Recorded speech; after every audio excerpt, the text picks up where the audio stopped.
Shutdown, আর তার ফলাফল আজকে এই অবস্থা। বাংলাদেশে 2024 সালের জুলাই আগস্ট গণ অভ্যুত্থানের সময় সংঘটিত মানবতা বিরোধী অপরাধের অভিযোগে ক্ষমতাচ্যুত প্রধানমন্ত্রী শেখ হাসিনা সহ 3 জনের বিরুদ্ধে করা মামলার রায় সোমবার ঘোষণা করা হবে বলে জানিয়েছে আন্তর্জাতিক অপরাধ ট্রাইব্যুনাল।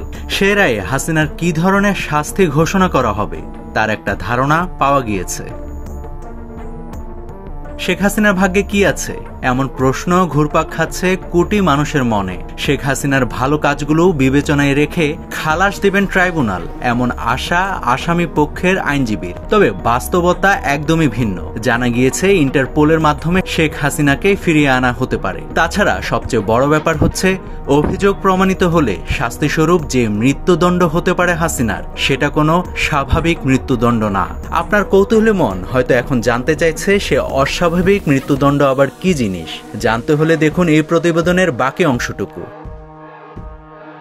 17 বছরের জমানো পাপের ভারে জর্জরিত বিতর্কিত নির্বাচনের মাধ্যমে টানা দেশ শাসন করা সাবেক প্রধানমন্ত্রী শেখ হাসিনা, যিনি স্বপ্ন দেখতেন 2041 সাল পর্যন্ত ক্ষমতা আঁকড়ে থাকার, তার এই স্বপ্ন ধূলিসাৎ হয়ে যায় 24-এর ঝড়ে। তার বিরুদ্ধে মানবতা বিরোধী একটি মামলার রায়ের দিন ধার্য করা হয়েছে আগামীকাল অর্থাৎ সোমবার। ট্রাইব্যুনালে তার বিরুদ্ধে চলা মানবতা বিরোধী অপরাধের মামলায় বের হয়ে এসেছে তার ভয়ঙ্কর এক খুনি চরিত্র, আন্দোলন দমনে মরণাস্ত্র ব্যবহারের অনুমতি, আন্দোলনকারীদের হেলিকপ্টার থেকে গুলি কিংবা বিনা চিকিৎসায় মেরে ফেলার মতো বহু প্রমাণ মিলেছে সাক্ষ্যে।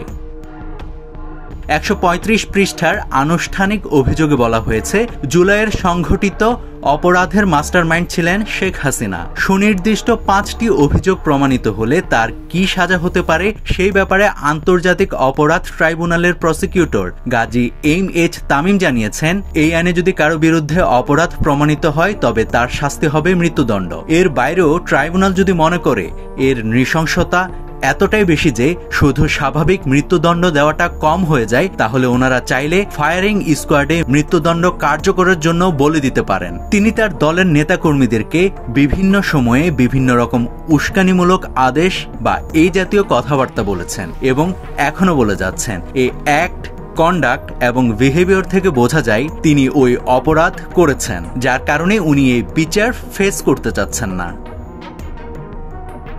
গণহত্যার ভিডিও, গণমাধ্যমের রিপোর্ট আর 54 সাক্ষীর সাক্ষ্যে উঠে এসেছে শেখ হাসিনার নৃশংসতা। প্রসিকিউশনের দাবি বিচার হয়েছে আন্তর্জাতিক মানদণ্ডে। তারা এই আর্জিও জানিয়ে রেখেছে যে আসামিদের সম্পদ বাজেয়াপ্ত করতে হবে। শেখ হাসিনা সহ বাকি আসামিদের সম্পত্তি বাজেয়াপ্ত করে সেটি শহীদ পরিবার ও আহতদের ক্ষতিপূরণ হিসেবে দেওয়ার জন্য তারা আবেদন করে রেখেছে। এদিকে প্রসিকিউটর তামিম আরও বলেন, রায় ঘোষণার পর আবারও শেখ হাসিনার বিরুদ্ধে ইন্টারপোলের মাধ্যমে গ্রেফতারি পরোয়ানা জারির আবেদন করা হবে।